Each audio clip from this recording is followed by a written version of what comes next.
Superman 4: The Quest for Peace is widely considered one of the worst comic book movies ever made. It sits at 10% on Rotten Tomatoes, a 3.7 on IMDb, a 1.7 on Letterboxd. It was nominated for multiple Razzies, and it was featured in Empire Magazine's 50 Worst Movies Ever Made. But is it really that bad?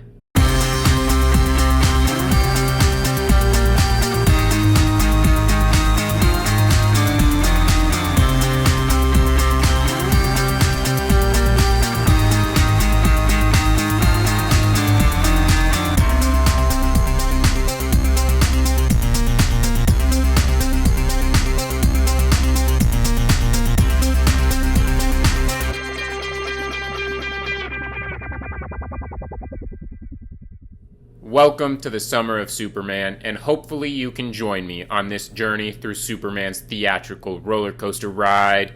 I previously looked at Superman 3, which truly brought this franchise into the dump. However, Superman 4's reputation is even worse. So let's look at Superman 4: The Quest for Peace and determine if it is really that bad. Going into the production notes, the Salkins said that if Superman 3 grossed over $40 million at the box office, they would make a fourth film. Even with the overwhelming negative reviews, Superman 3 still ended up making $80 million, doubling their original goal. However, after Superman 3, the Salkins produced a Superman spin-off, Supergirl, as well as a high-budget Christmas film, Santa Claus the Movie, both of which were gigantic commercial and financial failures. So when it came time to make Superman 4, the Salkins decided to sell the rights to the Cannon Group.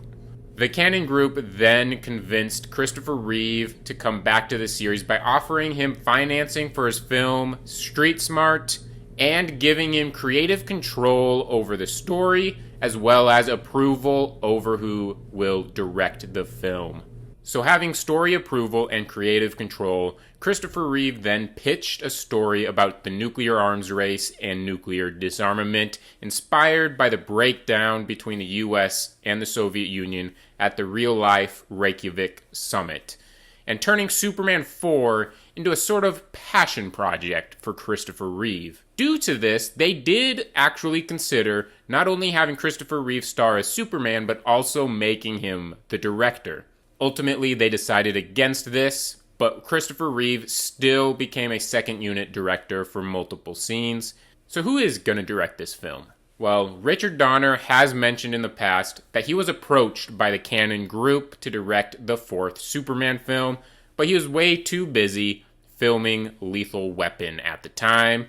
And supposedly, horror icon Wes Craven, the creator of classics like A Nightmare on Elm Street, The Hills Have Eyes, and the Scream franchise, was hired by the Cannon Group to direct Superman 4. However, Christopher Reeve and Wes Craven did not get along, and Christopher Reeve was given control and approval over the director. He demanded that Wes Craven be removed as the director.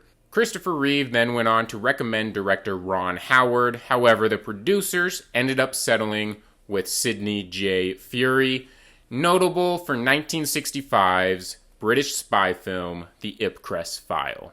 Nowadays, it's no stranger to see a big-budget comic book movie have a studio get involved and ruin a film by starting filming before there's a finished script and a finished story. Sometimes they force ADR re-edits and reshoots and countless other things that plague modern blockbusters.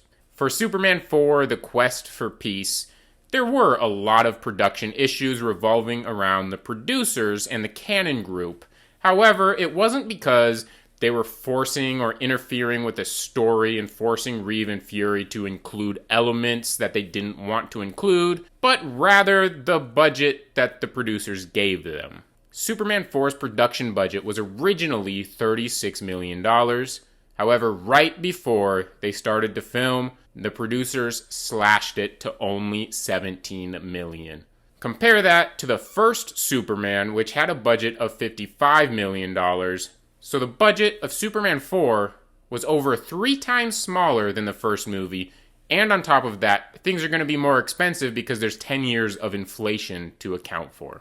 So the Cannon Group was very strict when it came to the budget, and because of this, they were also very strict when it came to filming locations and practically trying to keep everything in England. Christopher Reeve himself has said that even if the story had been brilliant, I don't think we could ever have lived up to the audience's expectations with this approach when referring to filming the scenes at the United Nations, when the producers refused to let them film in New York. The producers forced them to primarily film a lot of the city scenes and metropolis scenes in Milton Keynes, which I'm sure is a beautiful city by England standards, but it looks nothing like New York City, and most certainly doesn't have any buildings anything close to resembling the United Nations. Christopher Reeve even told co-star Jon Cryer right before the film's release that the film was going to be terrible. Which brings us to the cast. You have Christopher Reeve returning as Superman, Margot Kidder returning as Lois Lane. Gene Hackman, after taking Superman 3 off, does return to Superman 4 as Lex Luthor. Mark McClure and Jackie Cooper are still here as Jimmy Olsen and Perry White. You have Mariel Hemingway, the granddaughter of Ernest Hemingway, playing Clark Kent's new love interest, as well as the new editor of the Daily Planet, known as Lacey Warfield. You have Mark Pillow as the Nuclear Man. You have Gene Hackman as the voice of the Nuclear Man. And you have Jon Cryer as Lenny Luthor. And I actually weirdly enjoy Lenny Luthor. And I definitely prefer him to Lex's previous comedic counterpart and comic relief character, Otis.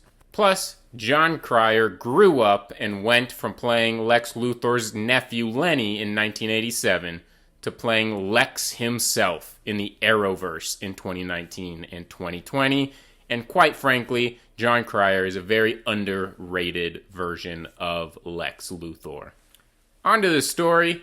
The world is on the brink of a devastating nuclear war after negotiations between the Soviet Union and the United States break down. Superman decides that he's the only man that can fix this. So he rounds up every nuclear missile on the planet and throws them into the sun. I'm going to do what our governments have been unwilling or unable to do. Effective immediately, I'm going to rid our planet of all nuclear weapons. Now let's briefly stop here. Superman made this decision himself as a singular person.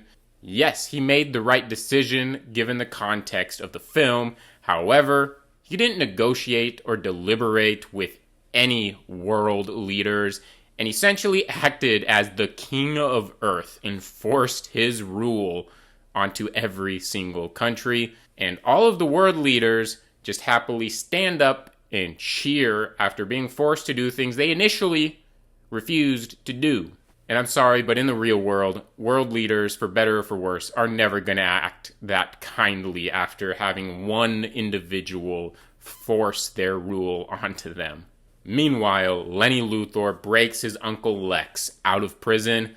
Lex Luthor then concocts a mechanism to clone Superman and attaches it to one of the nuclear missiles, which Superman throws into the sun, giving the mechanism enough solar power to activate the cloning device. Now, according to the writer, Mark Rosenthal, the version of Nuclear Man, the Superman clone, that appears in the film is actually Luthor's second attempt at cloning Superman, but the story was tweaked and the scenes of the first attempt were deleted from the film after a failed test screening. And this initial attempt was essentially an unofficial Bizarro having a disfigured look and just a dumb voice.